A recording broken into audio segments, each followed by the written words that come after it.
What's going on? What's going on with you? How you been? How you holding up?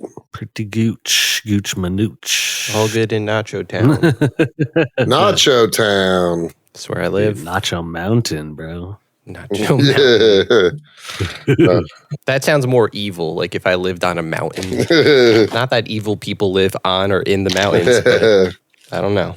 It's where like a villain would have As a lair. the resident of the mountain state, I can tell you, evil people do live in the mountains.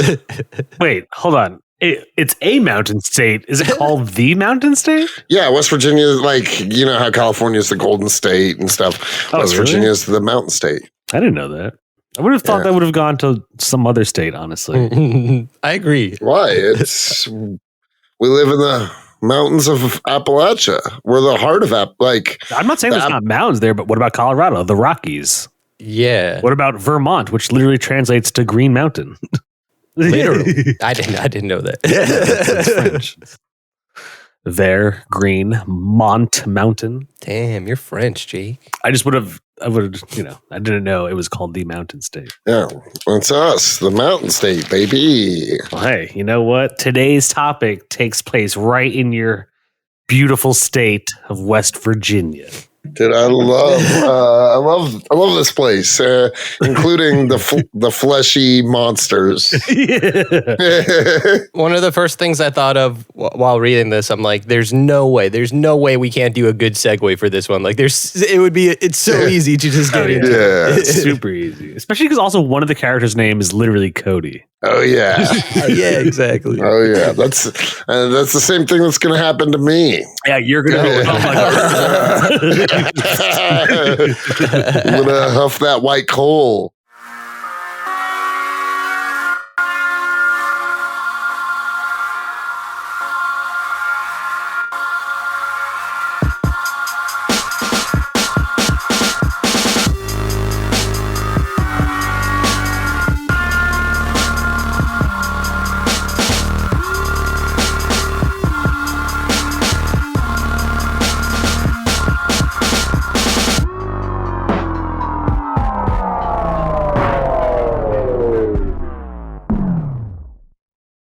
Oh, yeah. It's so funny. The writer, well, I guess we'll introduce it.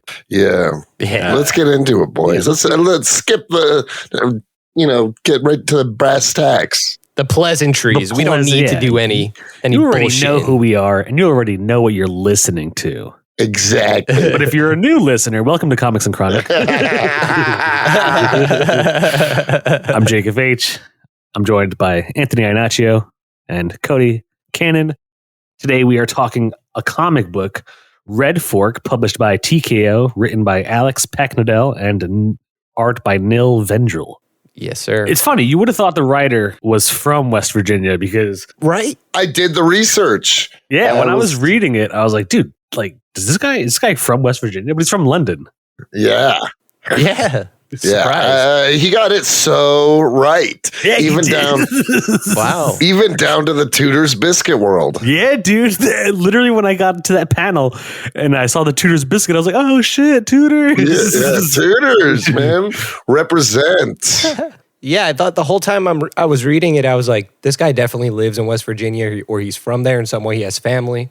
No, he's a British dude. And my first question was gonna be, did you know that? And then, did he get it right? And obviously you're saying he did. Dude. That's impressive. That's crazy. Yeah, like I mean, everything from like the culture of the small mining towns, it was all like very accurate, like stereotypical but accurate. You know what I mean? Yeah, that's why I thought I wasn't gonna like it, because I mean, knowing the only West Virginian I know is you, Cody. So I was like, am I gonna like a story that's just like about his life? I don't know. You're gonna meet some West Virginians this coming summer, Bubby, and we're gonna show you a good time. I'm gonna show you that West Virginia. It's not Disney. It's West Virginia. That's the most magical place on earth. Oh, I was going to say, I don't think it was Disney based on this book. Yeah, the real Magic Mountain. This is all I know about West Virginia is from Cody or this book. So that's what I'm saying. That's what I'm trying to say. The real Magic Mountain is in West Virginia. Yeah. Do you think Redfork was like an analog for Logan, Cody? Well, I think it's just more of an analog for what the coal industries have done to our communities. Like this is very accurate. Like historically speaking, because it's not just Logan is like that. Although it felt very much like Logan, Wyoming County is an actual place. Is an actual county in West Virginia. And southern West Virginia is littered with towns just like Redfork. Oh, so Redfork isn't an actual place? No, there's like Mud Fork is an actual place.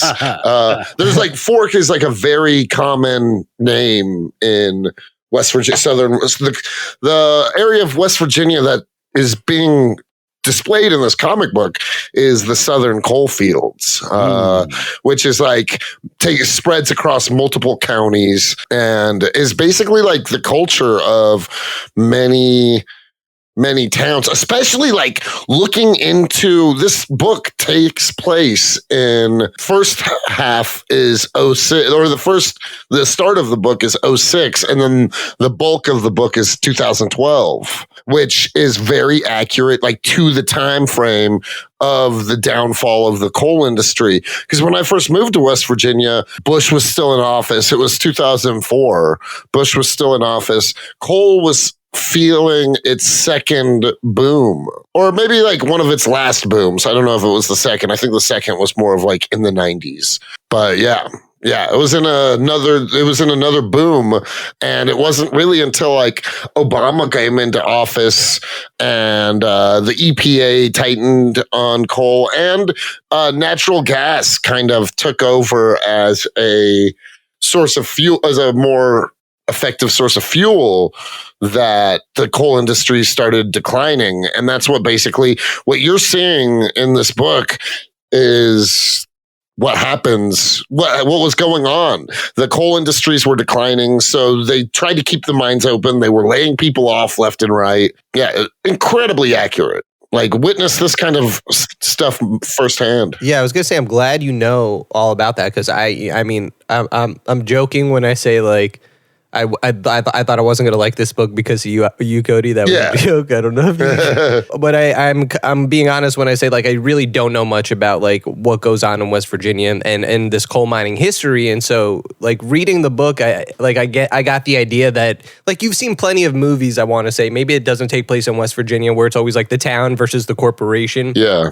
So I like, you know, that I've seen, but like the fact that you're saying it's so accurate is really cool. It adds another layer to the story where you could just see it as a monster story if you want, but it already does. It is kind of deep. It's political in that way. Like it addresses this stuff in the story, like in your face. And I do think it's very much like the white coal is a metaphor for like the coal industries extracting all of the value from the mountains and then leaving these people with nothing.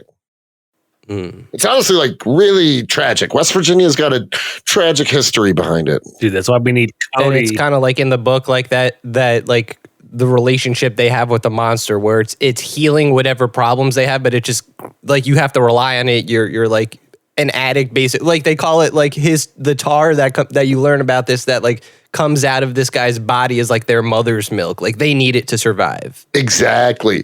I mean, and like historically, it's so accurate because like historically back before all of the union wars and the mining strikes and stuff like that, there was like a literal war fought in West Virginia.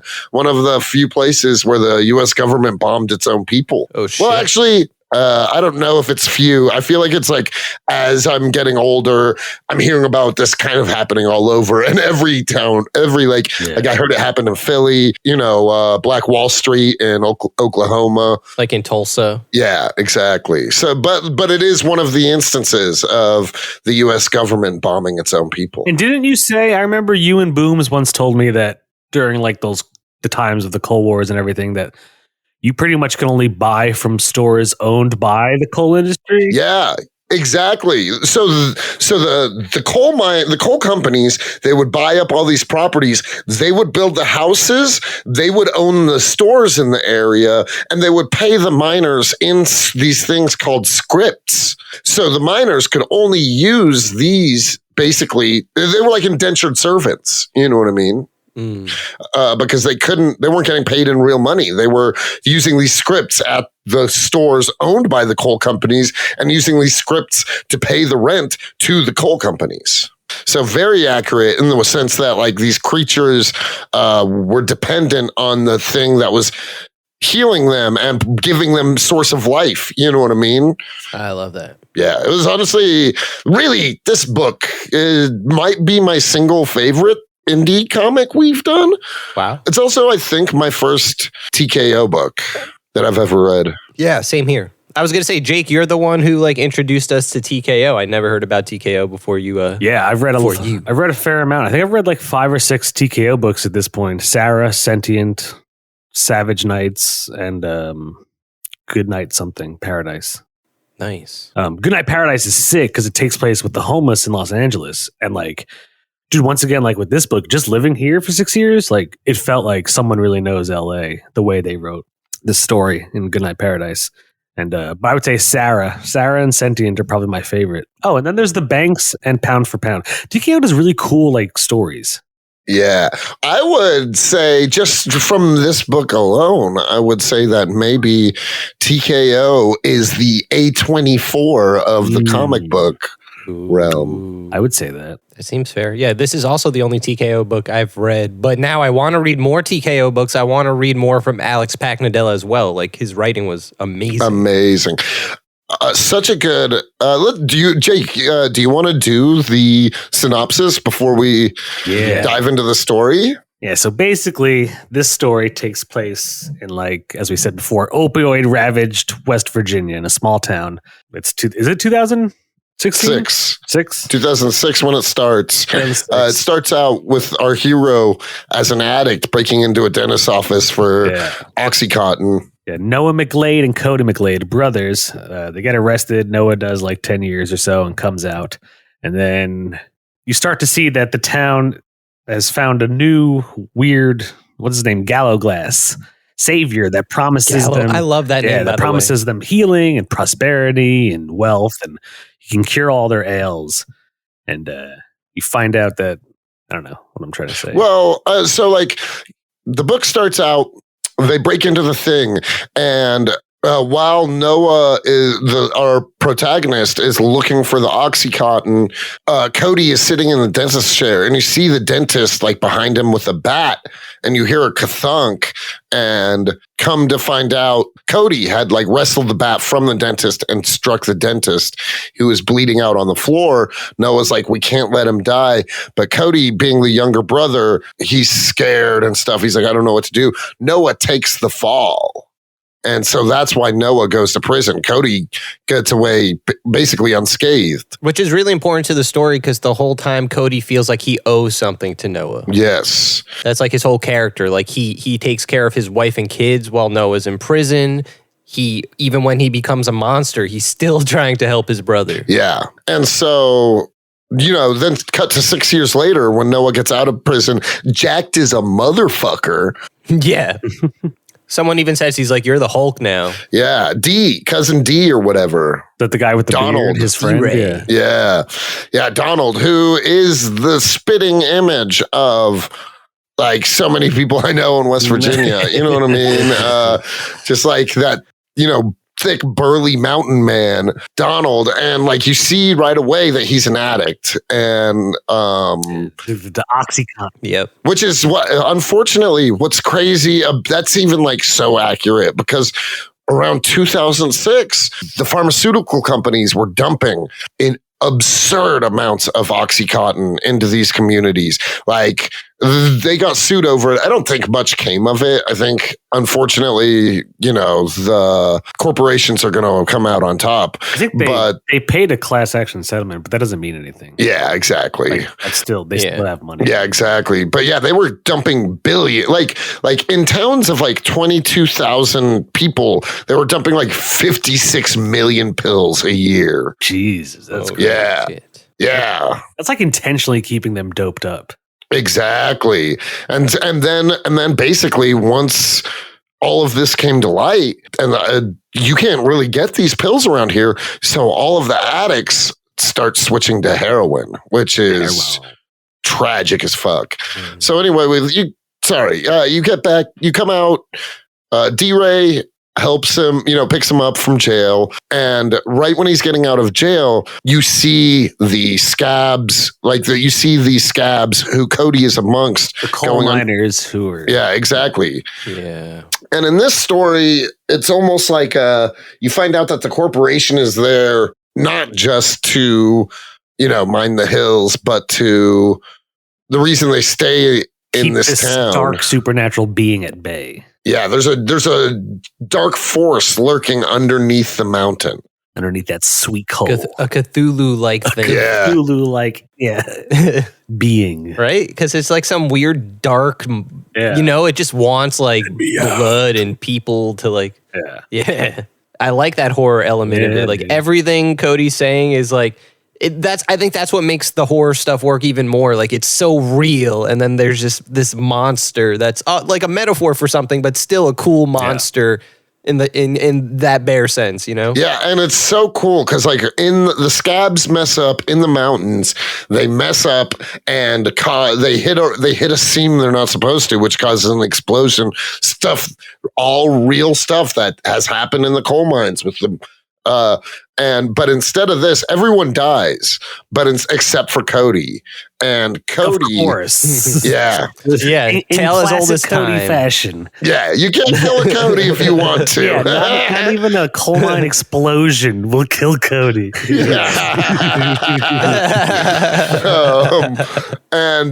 it unearths a new hole, and in the hole you meet Glasgow. Glasgow. Yeah. Wait, Gallowglass. Yeah, Glasgow is a place in Scotland. Yeah. Shout out to Scotland. Shout out to our fans in Scotland. Nobody listens in Scotland. Yeah. Oh, they don't? No, we got them in Ireland, though, which is neighbors to Scotland. Yeah, better than the Scots, I would say. Yeah. Oh, yeah. Right. If you're listening to Comics and Chronic, your country is immediately better than whatever country's not listening. Yeah, exactly. We didn't make the rules. We fucks with New Zealand more than we do Australia. Yeah, it's true. New Zealand's our number 2 country. That's a fact. Did you see one of the comments? Because it was one of the dudes who won, Trey Leggett. I sent him a book. And oh, yeah, that guy. Shout out to that guy. Us out too when he got it. And then he was like, I guess one of his friends was like, dude, Trey single-handedly putting New Zealand on the map for this. Yeah. But yeah, that's actually a metric that the world is using to rate countries now. Are they listening to Comics and Chronic? The UN are about to ratify that as a way to measure how successful a country is. Of course, our biggest fan's North Korea. That'd be crazy. Shout out to our favorite country, North Korea. Our boy Kim Jong-un, always welcome on the show. Dude, can you imagine how historic that would be if we interviewed Kim Jong-un for Comics and Chronic? Yeah, if we basically the movie The Interview, but it was us instead of. Yeah, that's what it is. You're right. Damn it! What's funny is I never even saw that movie, but I just described the entire plot of that terrible movie. You did. Well, it's a reboot of The Interview because that movie got canceled and then James Franco got canceled. So the plot, anybody could use it now for a better movie. Exactly, that'll be our movie. Yeah. The podcast interview. That's how we change it. Yeah. So Sorry, Cody. No, go ahead. And so Gallo Glass, I absolutely loved when he's like talking to Cody and he's like, hey man, you just gotta free me. And it looks like a chain, but then when you turn, like when Cody turns his back, it looks like intestines almost. Yeah. Yeah. Like the belly of the beast. Yeah. It's got that body horror element in this book. Oh yeah. Almost like Blob-esque, kind of. Like it's just like this randomly sentient ooze a la Ghostbusters 1? Yeah. 2. There we go. Yeah. And then and I love the part when he's like talking Cody into like clawing his way out of the mountain, but like behind it, he looks like a normal person, but then he puts his hand on Cody's shoulders and he's like larger and like just creepy as fuck looking. Yeah. Yeah. I also like that Cody describes his voice in his head as like sweet whispers, like it's like molasses, like you can't. It's caramel, caramel. Yeah, there you go. Yeah, yeah. He's like, you feel very warm in my head. I don't understand it. Yeah.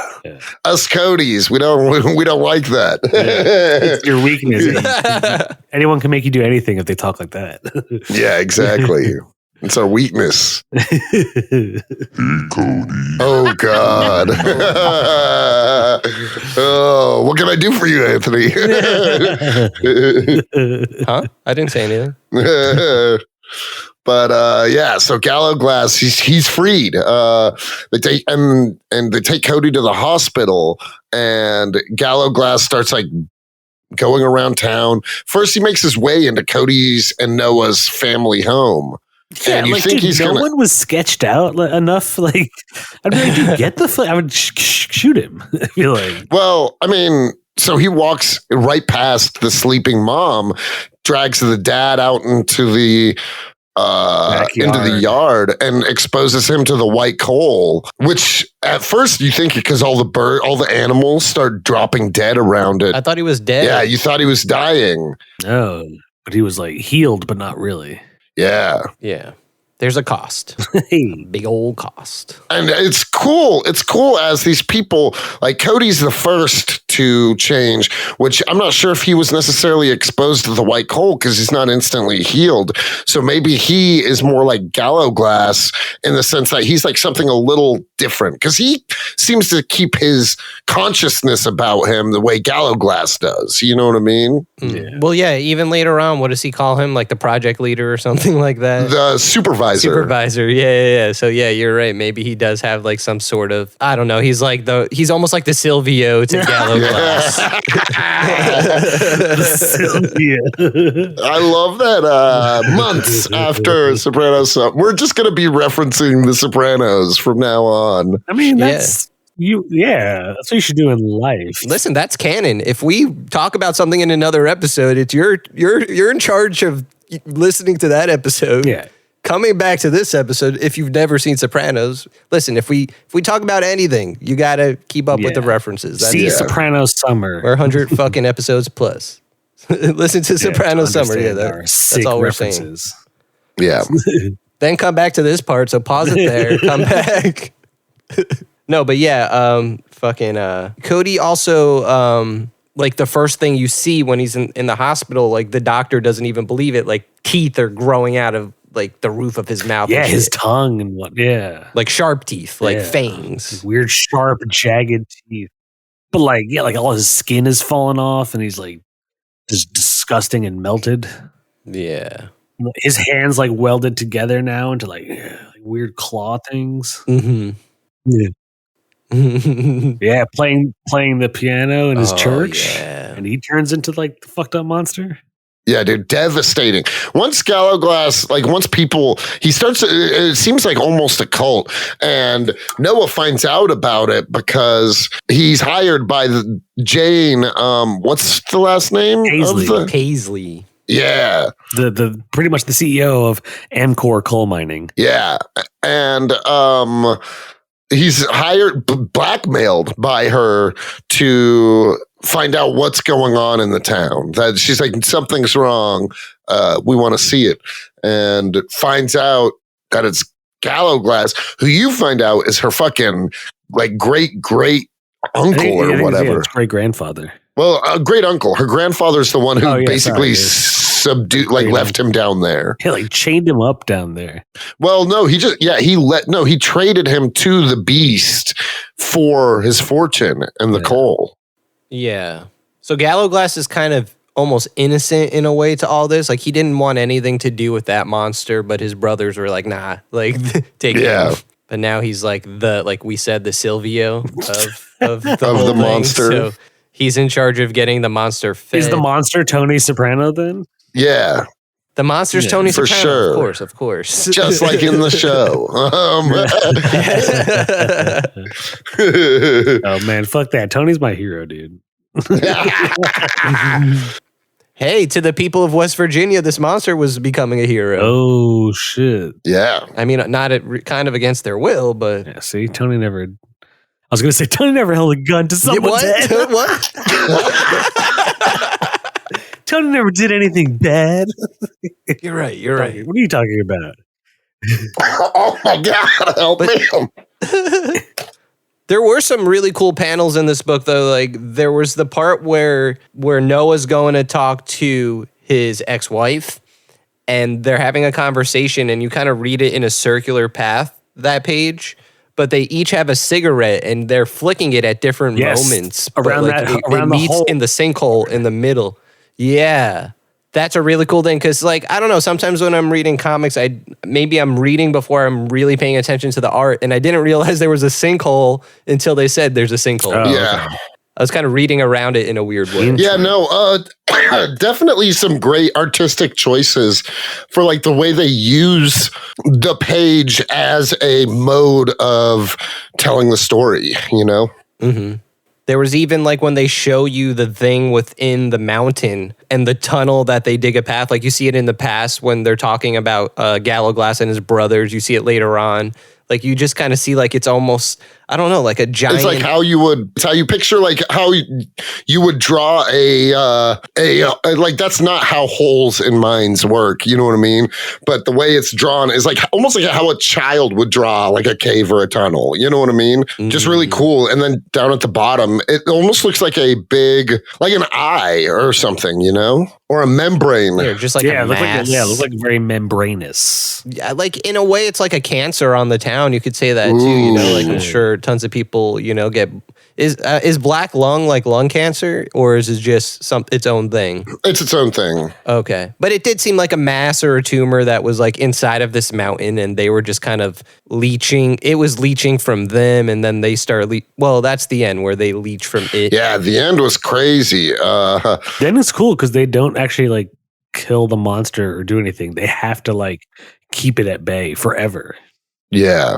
So like once again, it's like even though this time like they're still dependent, like they can't leave now. They have to stay there and guard that mountain. So Yeah, and I like that a lot. I really wanted to know, like, how do you interpret that as a West Virginian? Like, what does that mean? Oh man, I wish you wouldn't have asked me that right after I took a rip. It's the best time to ask. This is Comics and Chronic. I don't know. Maybe just kind of like West Virginia is like this weird place. A lot of people almost like you see the youth fleeing it, and a lot of times you ask them why they left, and they're like, they did. Their answer is they didn't want to get stuck.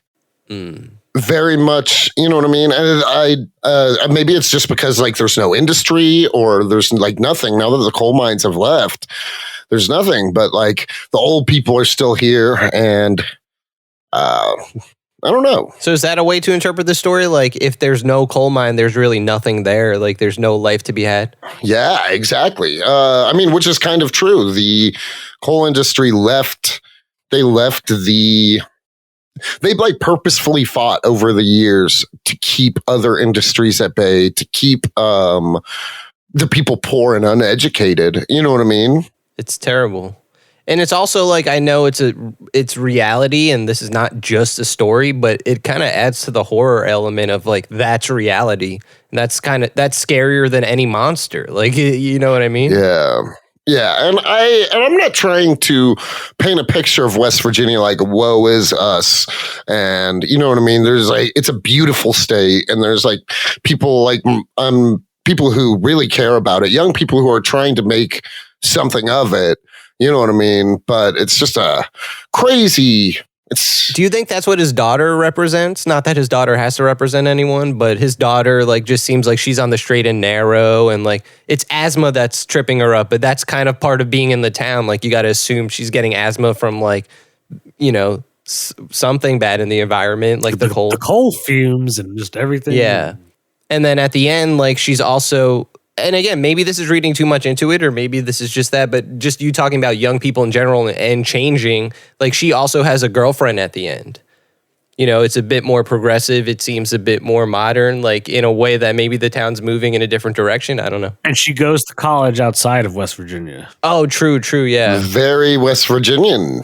It's crazy because WVU, you come here and you got people from like Jersey, Chicago, the Midwest. A lot of people from Jersey. Ton of people come from Jersey, actually. That's crazy. Oh, wow. And it's because tuition is like our out-of-state tuition is actually cheaper than most in-state tuitions. And we have like good sports and shit like that. Nice. Where was I going with this? Oh, young people, but like West Virginians, they either go to Marshall or WVU, but a lot of them leave for college or at least for grad school. Is that part of like you were saying their escape? They don't want to be stuck. Yeah, exactly. I mean, there's just not a lot of opportunity here in the sense that like you got like hospitals and the education system and then like local businesses. And that's like really that we're left with. I think like right now, the number one employer in the state might be Walmart. Oh, Jesus, which is like, wow. Yeah, not great. Yeah. No. That's the sequel. Walmart takes over the town. Yeah, Walmart takes over. Ooh, Walmart and the monster go head to head. Yeah. Walmart might win that. Dude, I would love to see this made into like a movie or a miniseries. I would say movie. Agreed. I would say almost honestly, especially since we just saw it and did it, kind of like get the director of Barbarian to do this or adapt this. Yeah. In a weird way, I was thinking James Gunn because it reminded me like you know he Of like Slither almost. Yeah, exactly. Yeah. I don't know if everything needs to be James Gunn though. No, it doesn't. It doesn't. Not at all. Like your idea is way better. But like I could feel like James Gunn, like maybe not this point in his career, maybe if like now because now that he's doing like DC and whatnot, but I could see it as being his vibe. I disagree only because James Gunn is really. This book isn't very funny. Oh right, yeah. You're right. You're right. Yeah. Something funny about opioid addiction, Anthony. Well, in the same sense, Zach Kreger would probably try to make things funny too. You know what I mean? A little bit. Yeah, but I wouldn't even say. Yeah. No, if I wanted to see this, I would prefer. Ooh, which director? Which writer? Which. I would like to see somebody who does like a lot of body horror type stuff because that's what it would have to be, or just like does really creepy really well. Who's the dude that does Cronenberg? Requiem for a Dream? Oh God, he did. Dude, Darren Aronofsky. There we go. Yeah. Did you see Mother? No, I did not see Mother. No. Was that with Javier Bardem? With Jennifer Lawrence? Javier Bardem and who was the girl actress? Yeah, Jennifer Lawrence. I didn't see it. Right? Was it good? It was weird. I'll say that. Really? It's insane and horrifying. I like his movies for the most part, honestly. No, he's a fantastic director, but I don't know. There's a horror movie I'm thinking of that I saw not too long ago, but I'm having that hit fucked me up, guys. Damn. I can't think of who fucking did Annihilation. Ooh, that would be cool. Yeah, somebody who does like I don't want it to be very CGI. Ari Aster. No. I would want it to be very like practical effects, almost like The Thing-esque. Yeah, that's what the vibes it was giving me. But wait, Jake, who did you say? Ari Aster. He did Hereditary and Midsommar. I feel like he is the horror James Gunn, you know? I don't know about that. I don't think it's a bad choice, but I feel like maybe that's more of like a psychological horror. This is like, you kind of like there's a metaphor going on again with a monster and the addiction and like, you know, the symbiotic relationship of like Wes Anderson. But like I don't think Wes Anderson. Have either of you guys seen The Void? I think a long time ago. Did I see? The Void has very much this vibes. If you haven't seen it, check it out. The Void? Enter the Void or the Void? Just The Void. It came out in like 15 or something like that, or 18, something like that. What's it about? Basically, like there's a group of people at a hospital at a town in the middle of nowhere. A cult shows up, and you find out that like the hospital is over a gateway to hell, and it's just like it's insane. But the practical effects are fucking rad, and it's kind of got like a similar vibe, but definitely way more. Yeah, I think that's the kind of thing I would love to see, though. But I would want like really good. Who would you guys cast in this bad boy? Dude, if Anthony knew your friends, I would say let's actually cast with real West Virginians. No, do it anyway. I don't. You guys could do it. I could. If no, that just because that just sounds like an awesome idea. Like, just do it. I don't need to be involved with that. It's okay. I'll go take a hit. Actually, you start that up. I'll be back. Okay. Well, I was saying for the friend, what's Donald? Yeah, D-Ray. D-Ray. There we go. Are we going off of looks or off like vibes? 'Cause even though they look, even though they look nothing alike, I would say booms for Donald. Yeah, for D-Ray. That makes sense. You know, for sure. Poor D-Ray, you know, giving up or being basically like being the reason the good guys won. That's what I'm saying. Killing Gallo Glass. I can see Booms being a hero. Yeah, dying a hero. Dying a hero for West Virginia. Yeah, that's our boy. That's Boom Boom. Who do you know? Who would be like good? I mean, if we're doing West Virginians, I want to be Cody. Then you should be Cody. Yeah. Definitely. Which would put Tai at Noah. Oh, nice. Okay. Who as Noah's wife? Ooh, good question. Noah's wife. Somebody who would have to... Which is also the mother of your child, so it could be Sabrina. Yeah. Oh, good point. Yeah. Sabrina, I mean, she makes the most sense. Yeah. Not that she's actually like she's a badass, my baby mama. Yeah. But, you know, I just feel like she would capture a Southern West Virginian country girl the best out of the people Jake knows. That's true. Yeah. So baby mama as Unity. There we go. That was her name, Unity. Yeah. Who's KO playing? Oh, shit. Good idea. Ooh. That's the only other West Virginian Well, KO could play young Cody before he goes to jail. Oh, yeah. Oh, yeah. You know what I mean? Yeah. You could just say I got locked up for longer. Yeah, you got locked up for longer. Yeah. That's awesome. Or not but Tai did, rather. Yeah. Wait, did you cast Cody yet? Did you say who Cody will be? Cody wants to be Cody. Yeah. Okay. Yeah, okay, perfect. You can't kill me, man. Yeah, that makes sense. Who for Gallo Glass? Is Jake? Can we cast Jake as anybody in it, though? Jake's Gallo Glass, then. I'm down for that. I'd love to be Gallo Glass. Yeah, the outsider that comes in and offers a better future. It's got to be Jake. Exactly. Hell yeah. I like that for you, Jake. Now that Anthony's back, I say we do an acting version, just so the people listening that aren't the people we named, they're like, 'cause for that little bit, they're like, these are names, you know? Yeah. Who for actual actors? Yeah. Yeah. So I'm going to just out the gates. I'm going to go for older, just out of jail Noah. I'm going to say Henry Cavill, because you want a big old boy. Henry Cavill. Okay. Henry Cavill. Okay. You know, and I feel like for some reason, British people adjusting to a mock country accent do it really well. Yeah, for sure. Some of them, yeah. As like shown by dude in that movie where Robert Pattinson, Birdie P, our boy Birdie P. Yeah. Birdie P. When Robert Pattinson plays that like preacher dude in that movie that takes place in West Virginia and Kentucky. That came out on Netflix a couple of years ago. I didn't see that. It's good. No, me either. It's got him and Tom Holland in it. It's real good. Nice. Oh, okay. I remember what you're talking about now. What's it called? I don't know. I can't remember, but I like the movie a lot. Okay, I was gonna say for enough details. D-Ray, actor wise, Yeah. Paul Walter Hauser. Ooh, You know love who that. he is?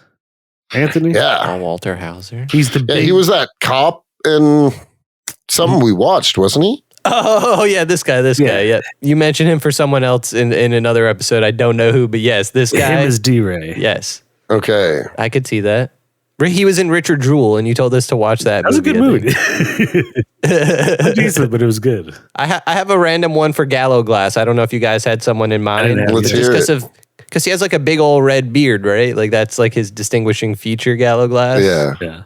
I would say the guy that plays Tormund in Game of Thrones. Ooh. If he Clean him up. I could see him being. if he can do Yeah, exactly. I could see him being charismatic cult leader, and being like a threat. Like he's a threat, like but he's like kind. Like you could see him being friendly. You know what I mean? But he could turn it on and be a monster. Yeah. It might be a random choice. I don't even know the actor's name, but yeah, Tormund from Game of Thrones Giant's Bane as Galaglass. Ooh. as now actor for the baby mama And the CEO. Unity. CEO. Oh yeah, Oh yeah, and Jane. Oh, I feel for Jane, I'm gonna have to go with like an Amy Adams type or like. I don't want Amy Adams. No, to Amy Adams. No, not Amy Adams, but like Jessica Chastain. How about that? I don't know if I want her either. I would go more like Blanchett or somebody like that than Chastain. Kate Blanchett. Okay. Yeah. I was thinking of Hollywood redheads. Was she Bryce Dallas redhead? Howard. Yeah, she's definitely Isn't she a redhead. redhead? Yeah, Jane. Yeah. I mean, you just dye anyone's hair. Yeah, exactly. Yeah. Scarlett Johansson. Oh God. Rachel McAdams. Ooh. Oh yeah, Rachel McAdams. I can see think that Rachel would- McAdams doing it. Yeah. Told you. Nice. Jake Feige. Jake Feige. The Feige mantle. Jake KO. Has the Feige mantle been changed now? The hierarchy of power. Oh shit. Jake's going to say that as often as he can. Oh yeah. It's just- Yeah. I love that stupid phrase. At this point, it means nothing. It means everything. It's just gonna be something I say. It's like a compulsion. You want to know a true story? For years, when that stupid U2 song came out, where it was like "Hello, hello," Yeah. I like developed like almost like a tick where Jake, you do this. for years I'm talking about like I would just randomly say hello by myself in front of people in circumstances that didn't call for it, and then I had to like actively stop myself. But yeah, there are times where I'll like get a phrase and or a word. Oh, yeah. You get stuck on phrases, and sometimes I like them, and I'll add them into my, like what was, I like that was one that you, I like that. You get like stuck on things and I'll say it for a long time. yeah. What we're figuring out, guys, is Jake's autistic. Oh God, probably. Oh, I was thinking, what phrase could we get Jake stuck to that he just would hate to get stuck to? You're just compulsed to say it. So, and yeah, You cast Unity. it? Who Unity. would be Unity? Who's a good, was a good country actor, or even just somebody who would like play a good, you know what I'm saying? No. You know. What are you saying? You know what I'm saying. I play a good what? Jennifer Lawrence. Ooh, Christopher what? Unity, Lawrence? playing Unity. Oh, you said Jennifer Lawrence? J-Law? I could see it. I actually like that. She could do Unity. Ooh, what about the Yeah. mom? Noah and Cody's mom. Oh, damn. She was a big character. She does, really? yeah, she goes Oh. off in the hospital at the CEO, Paisley, you know? Yeah, dude. She's a badass. Badass. She Can ain't we taking- say Frances McDermott? Ooh, I actually love that. I love that too. Yeah, see, there we go. I got a good one in there. Dude, this is a movie I gotta see. Yeah, I'm already directed by who? Oh yeah, we didn't figure it out. No, you said the guy that did The Void. Who did The Void? I want somebody better because The Void was great, but I just wanted to say I wanted to see it kind of like stylistically like The Void. I don't know. Like, I think the biggest part of this movie that you got to get a good director who's going to do something like it's a very down to earth, like without the monster stuff. Like, it's dramatic. Like, it's It's about this guy coming out of prison and his life is. Who's the dude who does the movie Prisoners with Hugh Jackman and Jake Gyllenhaal and Paul? Oh, I like that. That movie rules. He also did Something Beyond the Pines with Bradley Cooper and Ryan Gosling. That's an awesome movie. Yeah, it is. What's that director's? Dude, that would be sick. I support this. Yeah, because you got to really represent the town, the folk. The people are the. I like that it's like a character movie before the horror really, like for the first half, you know? Also, the writer did such a good job, like wrapping the story up. It was just like around halfway through, I was like, God, I feel like it's going to be rushed if this is where they're at in the story. Not that it's definitely a slow burn, but in a really cool way. Yeah. But I was like, how are they gonna wrap it up? So, and it was, dude, I'm jumping ahead. I'm giving this a 6 Joe Pesci's, easy money. I'm giving it an easy 6 as well. Yeah. Anthony's not Yeah. good. Yeah. You know, I guess we're winding down this year, right? At the beginning of the year, I said I was going to be more critical. So I would not give as many 6s, but I feel like, you know, this episode might be in the new year. I don't know. But anyway, who gives a fuck? I like this. You know, I liked it a lot. I really, I was surprised actually that I liked it because I don't know, like I do gravitate, like I said this about a lot of indie comics, like I gravitate towards the superhero comics and shit like that. It feels like sometimes you don't really like indie comics. He loves them. Not at all. I love them. Yeah, it's just the style. Anthony, I don't feel like his choice isn't to like go to horror and stuff like that. You didn't give like Fatalis. Yeah, exactly. Whereas I will always read those comics. It's just like, but when I think of comics, I am stuck in the like a comic has superheroes. Like, so when people do something really cool with comics like this story, it makes me like these kind of comics even more. You know, even if it's not the type of comic I'm picking up immediately off the shelf, I guess is what I'm saying. So I loved it, and I'm not going to let you guys down, and I am going to give it a 6. Woo! So you know what? That's a motherfucking 6. Fuck yeah.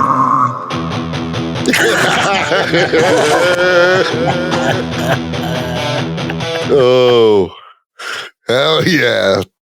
That's insane. Oh, had to bust that out. dude, It's a very fun, enjoyable book, man. Buy this book. Get this book. You're missing out if you don't. Get it. And what's cool, if you listened and haven't read the book, you kind of are going to know what's happening. Spoilers, whatever. But this is a book. I can't emphasize, buy this book. Yeah, I agree. Hard buy. It's cool that TKO also tends to put out a lot of one-shots. None of them are really like constant issues.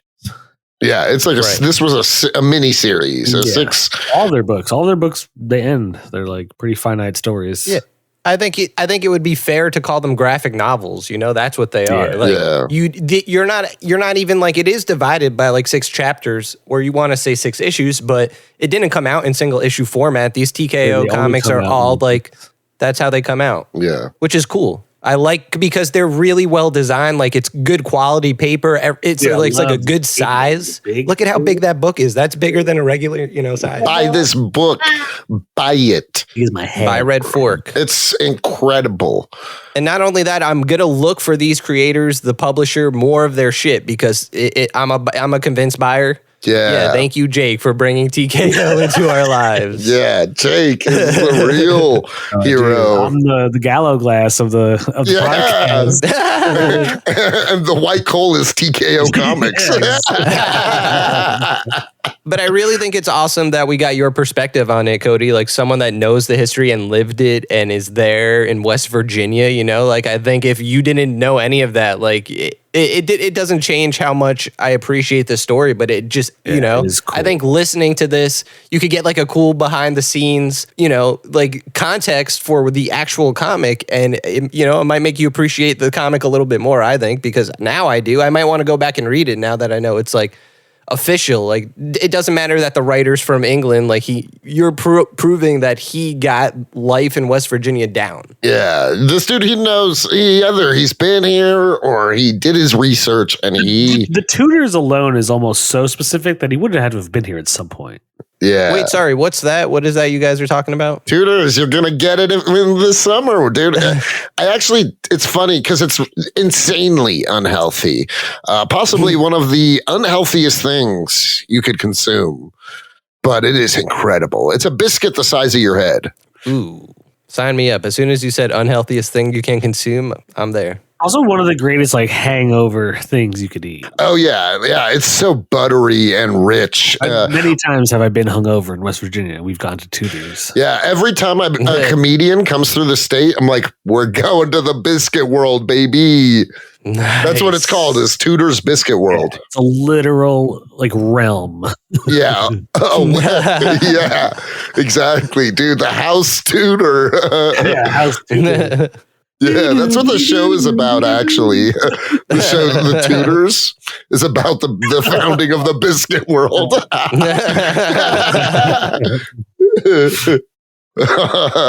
Dude, I want to create a movie where there's like a biscuit, like the quantum realm, but it's the biscuit realm.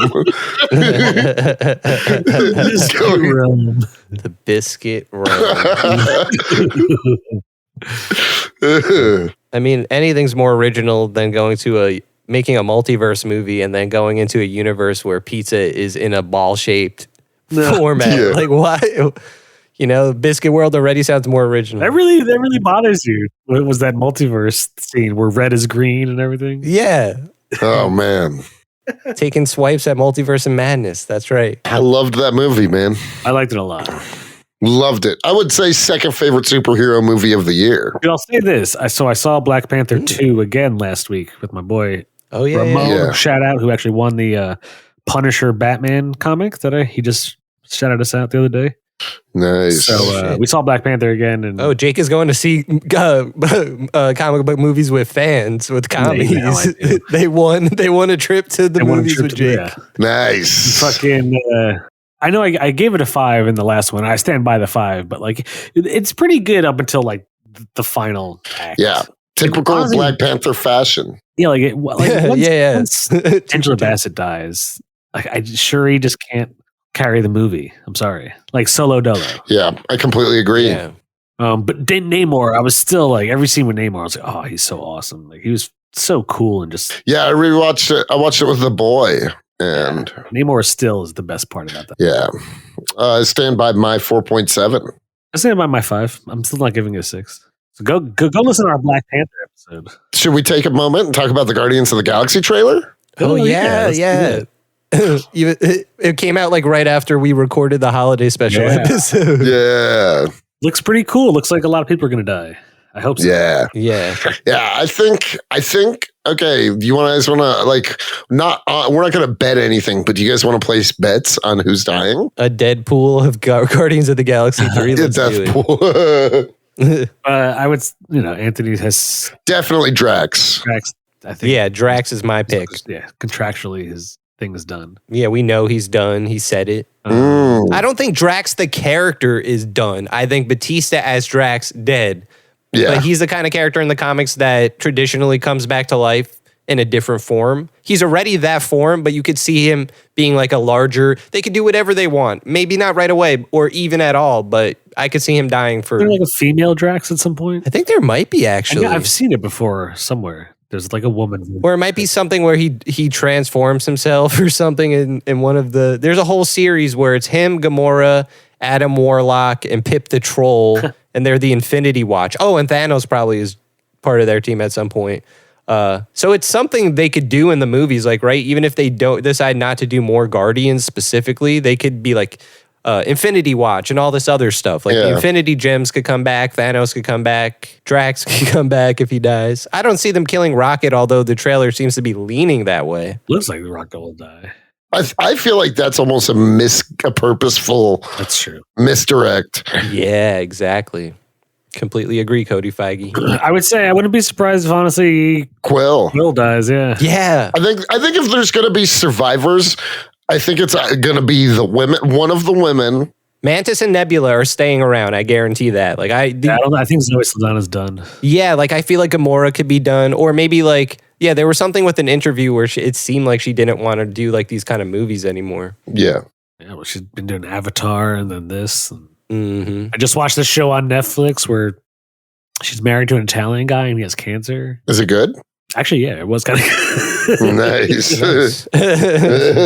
Yeah, like, okay, so like I don't see Groot going all. I mean, yeah, Groot definitely not. Like Vin Diesel, what is he doing? Like, of course he's gonna stick around and say I am Groot. Also, Groot like, doesn't matter if he dies; he comes back. We've already seen. Yeah, exactly. So we know, yeah. And like Rocket also, like Bradley Cooper's not showing his face on screen. I'm sure as a voice actor, you don't have to pay him as much. I'm assuming. I don't know if that's true. But either way, like even if you had to change his voice or whatever, like he's a CGI character. There's not really a reason to kill him off, you know? Yeah. And also, like it's even for him as an actor to come into a booth for a few days and do the script. Yeah. And get paid easy money. Like it's a. Exactly. Even if he becomes an old man, he could I mean, even if you know what I mean? Once he's older, like he could do even if he becomes an old man. We say even because we're going to take him out. Jake calls hits at the end of every episode. Now. That's his thing. Commies, if you're listening, you know what to do. Please, there's a crazy commie out there. Please do not kill Bradley Cooper. Yeah, crazy commies. You do not want to be responsible for. Yeah. Also, the commies that are like, I'm not crazy. Don't. Those people too. That means you're crazy. If you're a commie, you're crazy. I'm sorry. Yeah, if you're a fan of us, you're out of your mind. Commie, crazy, cool. That's what I'm saying, KK. Oh, it's the name of our first R&B album.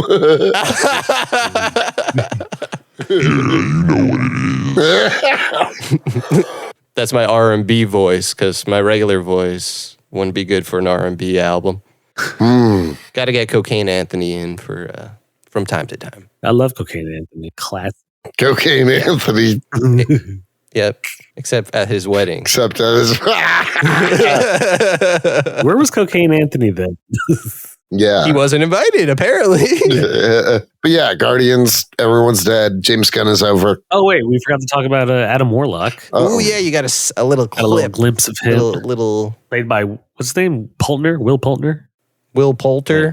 Will Poulter. I think he's cool. I think he'll do a good job. And I like Adam Warlock. I'm excited to see more things with Adam Warlock. I don't know too much about him other than what everyone else knows. Yeah, same. I don't know jack shit about Adam Warlock. He's gold and he's super strong and everything. Yeah. Yep. You can go into a cocoon and heal. No, he's cool. He's like one of those characters. Like he reminds me of Silver Surfer in a lot of ways. Like if you read his comics, he's always like waxing poetic about the universe and being really philosophical about they're fun. I like comics like that. Like those like comics that are just like the writer is just writing what you don't expect it in like some random like I don't know. I don't want to say that. Never mind. It's good. Adam Warlock comics are good.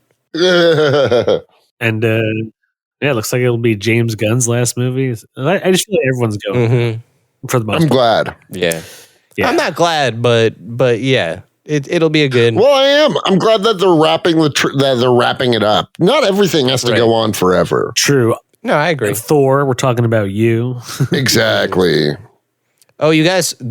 So there's a bunch of like Chris Hemsworth. First of all, he might be like at least taking a break from acting, maybe retiring because. He found out like he's doing the show on Disney called Limitless. Yeah. And he found out like he has like, I guess he did a gene test or something. And you could find out if like you have certain genes that like maybe you're susceptible to cancer or in this case, Alzheimer's disease. And he apparently has it like from both of his parents. So it's like there's a strong chance that it could develop in him. He's gonna get Alzheimer's. And so like he decided like, damn, I want to take a step away from acting then like and think about this. And then I heard him after this, say that like if he did come back as Thor, he would want it to be radically different. So I think he really didn't I don't think he liked Thor and Love and Thunder. Yeah. We didn't. We all agreed. Like that was one of the missteps. Like, what did they do with Thor? No, I said I don't think he liked it. He probably didn't. Yeah, no. But I'm sure he's noticed that too. Like he's been playing the character for a long time. What if it's the Alzheimer's that ruined the movie? Oh my god.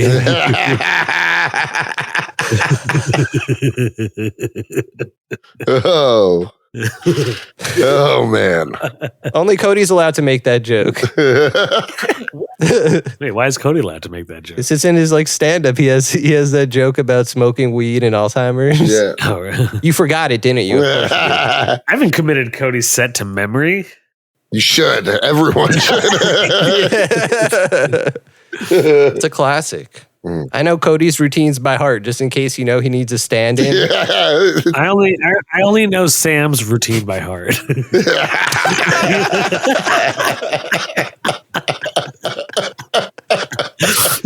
That's impossible. You would not like down to the your small muscle movements and not be able to do that. Richard Wilburn's. And there's I'm committed to memory. Richard Wilburn. Shout out to Richard Wilburn. Yeah. Wonder if he's alive. I hope so. If you're out, I hope so. He was my scene partner. We had to do a scene from what's that Dustin Hoffman movie? Tootsie, right? Is that what it's called? Yeah. Tootsie. And I was the Dustin Hoffman character, and he's like I never saw the movie, and our acting teacher was like, "Don't watch the scene because then that's like." Just do it your own way. Joan McKenzie. Shout out to Joan. Joan McKenzie, yeah. Oh, she was great. She was a great. nice woman. I liked her. She made me feel confident about my acting ability, and she made me a better actor, that's for sure. I thought she was great, honestly. Genuinely. Yeah. Mm-hmm. From a teacher standpoint, from Yeah. learning how to act. And she knew our strengths and weaknesses. Like she picked out what things we would do, and do you remember I did a that? scene with what's her name, and she was on top of me in bed. I was in boxers, right? Lisa? Yeah, Lisa. There we Yeah. Who was I in a scene and with? that was way more than anything anyone else had to do. You know what I mean? That was an intense scene that you had to go. Yeah, do. dude, she straddled me. Oh, I was with what's his name? Our boy. Who, Alan Flitter? Alan Flitter. Alan Flitter. Damn. We got to get him on. He said he'd come on. I wonder what he's doing. We got to ask him. I don't know. I never know what he's doing. What is Alan Flitter doing? Oh, that's funny. I remember he did a monologue where he was Jason Alexander's character in an episode of CSI or Criminal Minds or something, and he killed Really? it. Yeah. I don't remember that. I was like, damn, this is what Alan should do. I don't remember anyone's scene but mine and Lisa's. Well, no, we kissed in it and everything. I remember that too because it was your scene was dramatic as fuck, Jake, and you and her didn't get along. And I remember one day you made her cry and she ran out. Oh shit! And then it it wasn't really your fault. You could be a dick, but even you apologized and she was like, no, something was going on. But it made your scene better. That's what I'm saying. I remember she gave a monologue and she was in tears, but it was part of the monologue, and I was like, I can never do that. I I just make things better. I make people better. Push them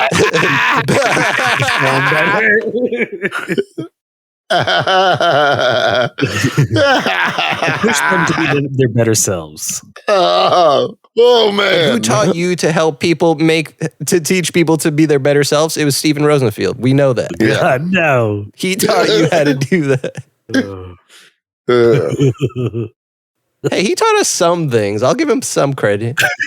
Dude, I love that Stephen Rosenfield has become this villain that united the team of comics and chronic. Yeah. We had to fight him.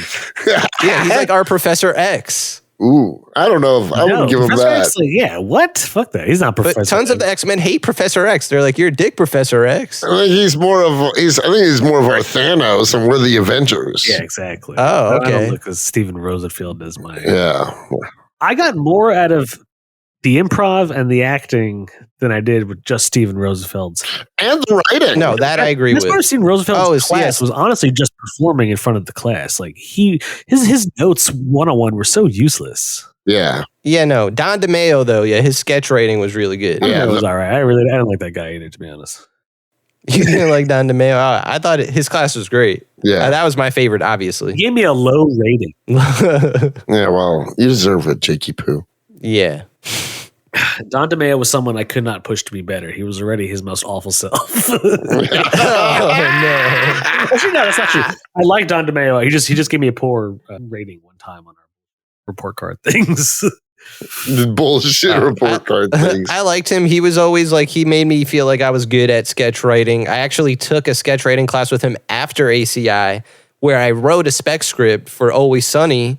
And then he was like, I'll do one. He showed it to someone in LA who's I don't know, worked on some show. And the guy was like, yeah, it's really good. You just need to get a job writing I was like, after that happened, I was like, that probably like stopped me from writing for a really long time, because I was like, I thought like it would be that easy, I guess. Like I was like, oh, I'll write a script. He's gonna show it to some guy in LA, and that's that, baby. Like, and then when it was nothing, I was like, it's all about who you know, Anthony. but you see what I mean? Like, I thought I knew somebody. I thought that was the someone I know, but it totally wasn't. Like, all right, I don't know this dude. No, it's gonna be me. Then he probably took the script and sold it himself. He Yeah. secured himself a job with your script. Yeah. I would never seriously make that assumption, but there's an episode of Always Sunny that's so much. There's so many elements that are like the episode I wrote. I would never like claim that seriously, but when I saw the episode, I was like, holy shit! This seems a lot like the episode. It really, I take that more like, I think I wrote a good episode in the sense that I was like, of course, this is something the characters would do. That's how I take it. But, in the back of my mind, I'm like, hey, did Don DeMeo, like, is there some backdoor deals going on with the team of Always Sunny? That's Hollywood, baby. Yes. Damn it, I would have never had to do this podcast with you guys if I gave it to someone else. Yeah, you would have been rich and beyond your dreams now. Yeah. Now I have to rely on Jake to teach me how to be a better person. Yeah, exactly. And Cody getting famous so you could show my script to somebody. Yeah. Imagine. If I got famous. That's an easy thing to imagine. And then it tore us apart and we all died. And then we all died? Yeah. Why would we die? Kind of like murder mystery happens. Like, Ooh, well, it's not going to be me dying. We know this. You can't kill a Cody. shit. True. Unless someone did, in which case it's a bigger mystery. How do you kill the unkillable? That's why it's a big deal. Everyone's like, yeah, what? Ooh, yeah. It's like who killed Superman or something like that. Man. Yes, Classic who done it. Who killed Superman? We all know who killed Superman. I know. I was just being dumb. All right, we should wrap this episode. Yeah. Adios, fuckers. Thanks for listening.